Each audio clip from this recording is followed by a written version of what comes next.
One of the most iconic dishes of Filipino cuisine is a noodle dish called pancit. And there are many ways of making this dish, but I've decided to look back at a recipe from 1919 to see just one of the ways that it was eaten 100 years ago. So thank you to Babbel for sponsoring this video as we make some old-fashioned Filipino pancit, this time on Tasting History.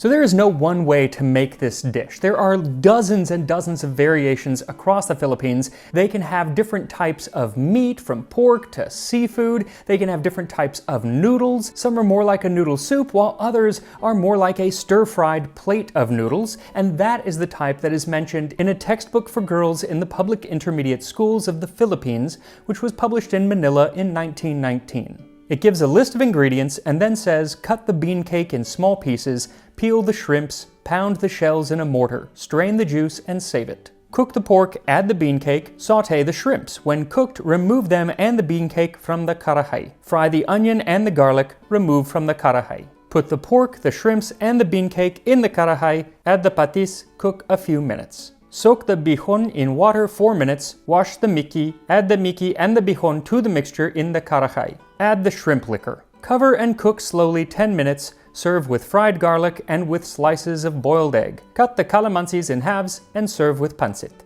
Now this recipe was written in English, but there were several recipes from this period that were written in Spanish that I wanted to get translated to fill in some of the gaps in the cooking process. Now, I couldn't translate them completely on my own, but I did at least recognize a few words from my Spanish lessons that I've taken with today's sponsor, Babbel. Though actually, I'm not taking Spanish right now, I am taking Italian because when this video comes out, I will be in Italy. Babbel is a great way to brush up on a new language when you are getting ready to travel to another country. And they have specific lessons geared toward travel. Quando cominci alla visita guidata, fare la fila.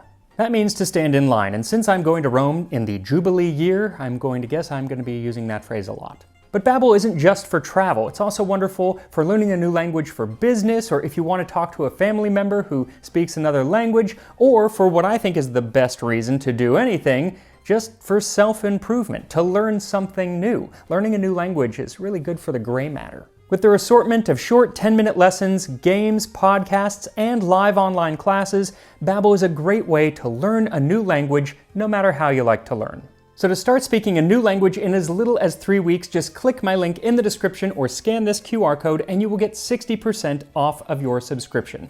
Link is in the description. And now, back to the noodles. So this recipe actually uses two types of noodles. Miki, which are thick egg noodles, and bihon, which are rice noodles usually sold dried, and it calls for 125 grams of each. Then 125 grams of pork. It does not specify a cut, but many of the recipes from this time do talk about pork belly, so that's what I'm using. Then either 25 small shrimp or 15 large shrimp, about a half head of minced garlic, 1 tablespoon of chopped kinchay. This is the greens of Chinese celery, but if you can't find Chinese celery, the greens of regular celery will work, or some parsley. A half an onion diced, and some firm tofu. In Tagalog, one of the languages of the Philippines, this type of firm tofu is called tokwa. But the recipe just says a cake of it. She calls it bean cake actually, but in other recipes they do call it tokwa. She just says 1 cake. I don't know how big a cake was, so I just took about the same amount as I had for the pork. Then 1 tablespoon of patis. This is a fish sauce similar to the ancient Roman garum, which I've made here on the channel a couple times.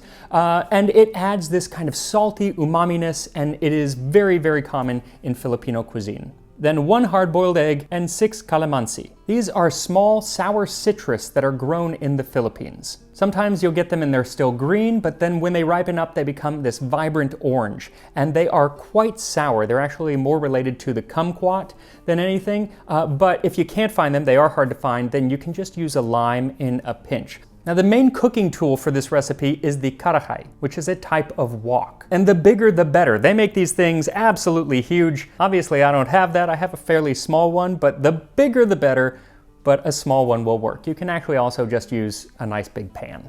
So first we need to peel and clean the shrimp. So twist off the heads and discard them, and then peel away the shell and pull off the tail. And you need to set the tails and the shells aside because we're still going to use those. Once the shrimp is shelled, slice a shallow incision down the back and pull out the dark vein, which is actually the digestive tract of the shrimp. You don't want to eat that. Then once they're all clean, put those in the refrigerator and gather up your shells. Now the original recipe says to pound the shells in a mortar and then strain the liquid, but I did that and no liquid was to be had. But then I realized it actually wants me to make a sort of broth from this. It doesn't explain it very well, but again, I looked at those old recipes. This is what it wants. And in the list of ingredients, it does say to use 3/4 of a cup of water, but it never says what to do with it.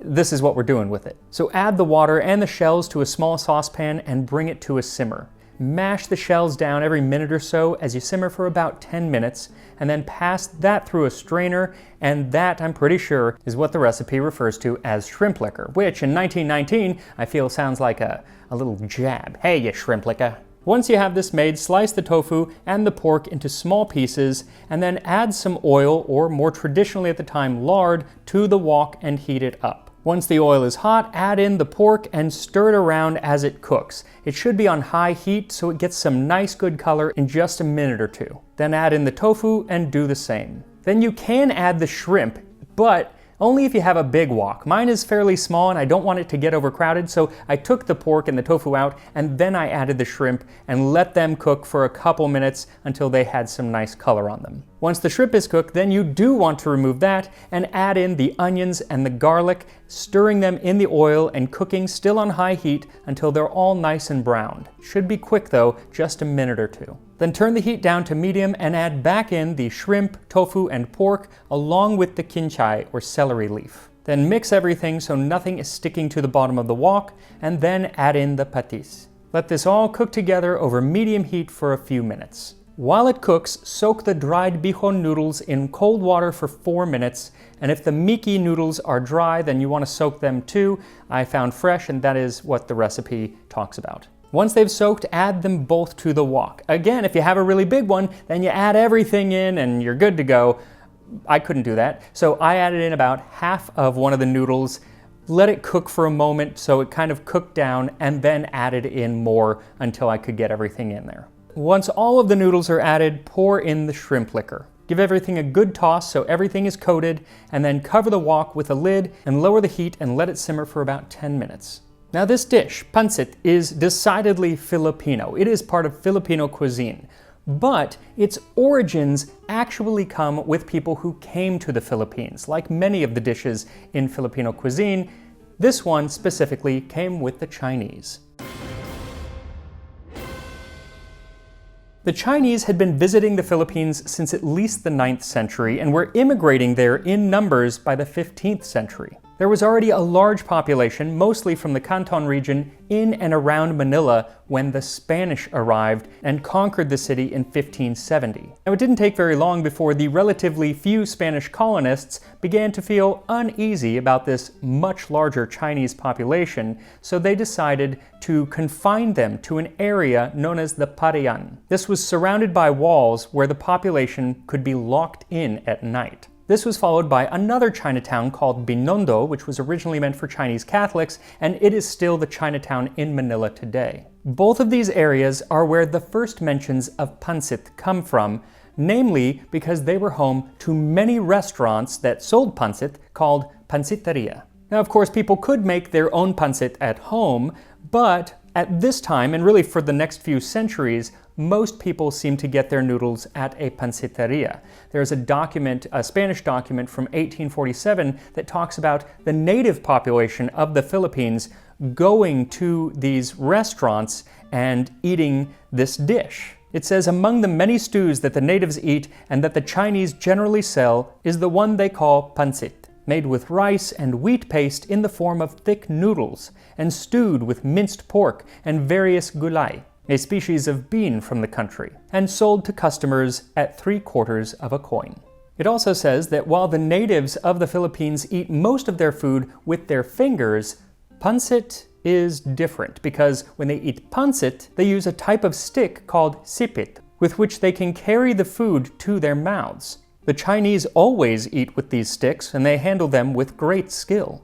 Sipit is, of course, the Tagalog word for chopsticks or tongs or tweezers or really anything that kind of pinches. But in this case, he's talking about chopsticks. And I find it really interesting that Europe and China had been trading for thousands of years at this point, and yet so many people in the mid and late 19th century in Europe had no concept of what chopsticks were. I think that's so interesting. In 1875, a European visitor went to the Philippines and ate at a panciteria and just marveled at these tools that he was given to eat his food with. In place of a fork are two cylinders, 5 to 8 inches long, made of ebony or wood. To use these sticks, arrange one between your index finger and middle finger. In my opinion, this invention was adopted for hygiene and with the object of not overindulging, since it is obligatory to eat small portions at a time. And it's interesting that he mentions hygiene because many of the writers of this period question the hygiene, not of the chopstick, but of the panciteria itself. The Chinese eating houses are known there by the name of panciteria. On the 2 occasions that I have visited such filthy taverns, I could not overcome the repugnance of the smell and appearance of the various mincemeats. They served them in an infinity of porcelain or china dishes suitable for placing cups of chocolate on them. They placed them on the table or the floor all at the same time, in the number of 8, 12, or more, depending on the price of the place setting. But the questionable hygiene of these establishments did not seem to deter people from actually going to them because the food was so good that it outweighed any minor health code violations that you might witness. In 1906, the world traveler George Amos Miller visited Manila and wrote about his experience, and he talks about the fact that there are many fine dining restaurants available, but when you go to one of them, you'll be approached by a man pompous enough to be the Lord Mayor, and with dignified condescension he says, "What can I do for you?" I always feel like suggesting that he begin by deflating himself. Instead, he recommends that you get over the need for a white glove service and head to the Chinatown of Binondo. There, the whole street is devoted to Chino restaurants which are well patronized, and the visit is warranted to relieve hunger whether the food is eaten or not. The stoves are just inside the door. Large pots of different mixtures are stewing away, and on the counter by the stove are placed a half-dozen large and small pots containing various compositions of different color and consistency. A banana leaf serves as a marble slab. He does admit that they are not the most fastidious establishments, but he said that the food in the company is so good, it just doesn't really matter. You forget about it. But that's not to say that the panciteria stayed like this. Many of them adapted over the years and the decades to keep up with the service standards of Manila's other restaurants. One of the oldest panciteria in Manila today actually opened in 1866, and it was called Panciteria Antigua. Today it is called Toho Antigua, and it's on the same location, and supposedly they are serving the same foods that they have served for over 150 years. Well, this restaurant, as soon as it opened, became very, very popular with all walks of society. And one reason that it remained popular was probably because of an ad that they put out in 1931. It boasted that we have become known as the most sanitary panciteria in the city. Then they go on to list why that is. Things like sanitizing the silverware, replacing table linens between guests, refrigerating their food, and preparing it in a sanitary manner. We do all these at great expense in order to eliminate all possible chance of infection to our patrons. Therefore, our patrons are safe to dine with us. We like to take all of these things for granted now when we go to a restaurant, but having worked in the restaurant industry in New York back in the 2000s, I can promise you that that is not always the case. So good on them for boasting about it. Anyway, I think that my favorite mention of a panciteria from a historical document actually comes from a novel written by one of the national heroes of the Philippines and proponent of Filipino independence, Jose Rizal.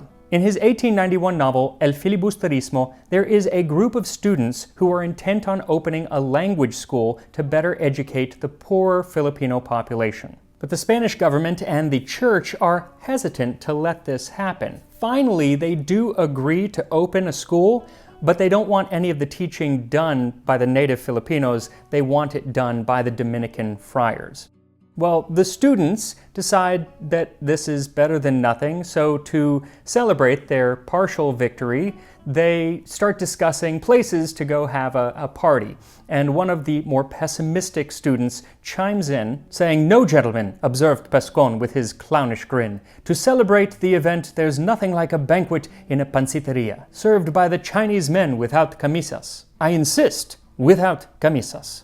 The sarcasm and grotesqueness of this idea won it ready acceptance, Sandoval being the first to applaud it, for he had long wished to see the interior of one of those establishments which at night appeared to be so merry and cheerful. Camisas were the shirts, the long shirts that the Chinese wore at the time, so essentially it's saying that the people who serve the food are shirtless. So going back to that idea of maybe not having the same standards as the nicer restaurants of the city. And the book actually deals a lot with the social dynamics of the Spanish versus the native Filipinos versus the Chinese, each group kind of looking down on the other. And it's very, very interesting. It's obviously way too complex to go into here, but I just think that it's really interesting that José Rizal uses Pansit and the panciteria to kind of display some of that social dynamic. The students, who are mostly native Filipino, though one of them is Spanish,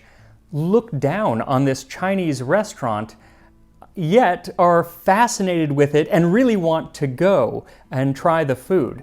And when the food comes, one of the native students, Macreg, talks about this food that's being served. "Gentlemen, the pancit lang is the soup par excellence. As you will observe, Sandoval, it is composed of rice noodles, crabs or shrimps, beaten egg, scraps of chicken, and I don't know what else. It's pancit lang, that is Chinese pancit, to distinguish it from that which is peculiar to this country. Until recently, gentlemen, the pancit was believed to be Chinese or Japanese, but the fact is that being unknown in China or Japan, it would seem to be Filipino. Let us then dedicate the pancit to the country and to the government." When you read this in the context of the novel, though, it is not as patriotic as it might sound, because the government at the time was not Filipino, it was Spanish. And the book is really all about how the Spanish were kind of reaping the rewards of the Philippines and of the Filipino people. Now, obviously, we don't have time to get into all of that. It is an incredibly complicated story, but it's a fascinating period of history that is not covered much, definitely in American schools, especially because we get involved.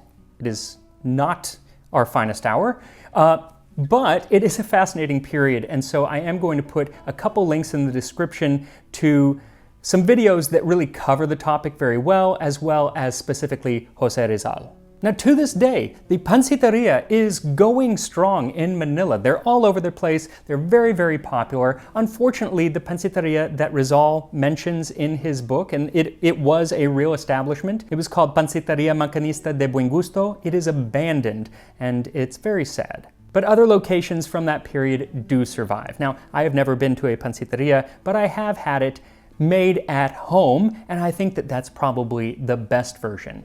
Today in the Philippines, or in the Filipino community, large plates of pancit are still made today for celebrations and birthdays and around the New Year. It's often eaten for good luck and long life, another tradition brought by the Chinese, just like the dish itself. But it is not my birthday, nor is it the New Year, so I'm just eating my pancit because it smells really good. So as soon as your pancit has simmered for 10 minutes, dish it up and serve it with the sliced hard-boiled egg and calamansi. And here we are, a 100-year-old recipe for Filipino pancit.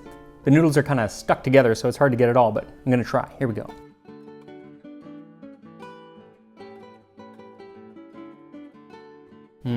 I love noodles, but I hate eating them on camera. It's just, there is no delicate way to do so. I need to go back to Miss Manners. Anyway, the flavor is so wonderful. It has that seafoodness to it, but it's so much more complex. I had a big old piece of shrimp, so obviously that's one of the main flavors for me.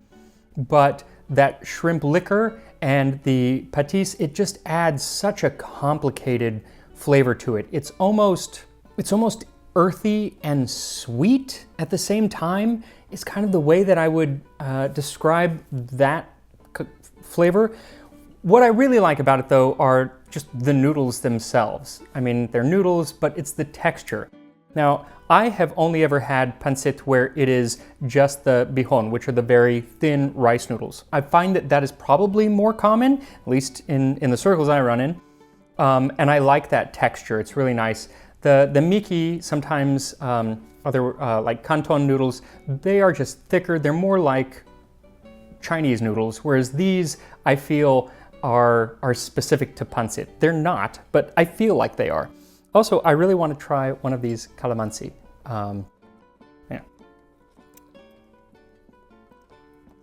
Yeah, it tastes like a kumquat, which I don't like. I don't like sour things. It is quite sour. It really does not taste like a lime. You almost have to like take a lime and an orange and a tangerine and all mash them together and then take away any sweetness. and that's what it tastes like. A lot of people really like that flavor. I'm not a fan. But the dish itself, definitely a fan. And it is like one of those just things that you just want to eat a huge plate of. So that's what I'm going to do for dinner. Anyway, make some pancit, go to a Filipino restaurant, buy some pancit, order some pancit if you don't want to make it, and I will see you next time on Tasting History.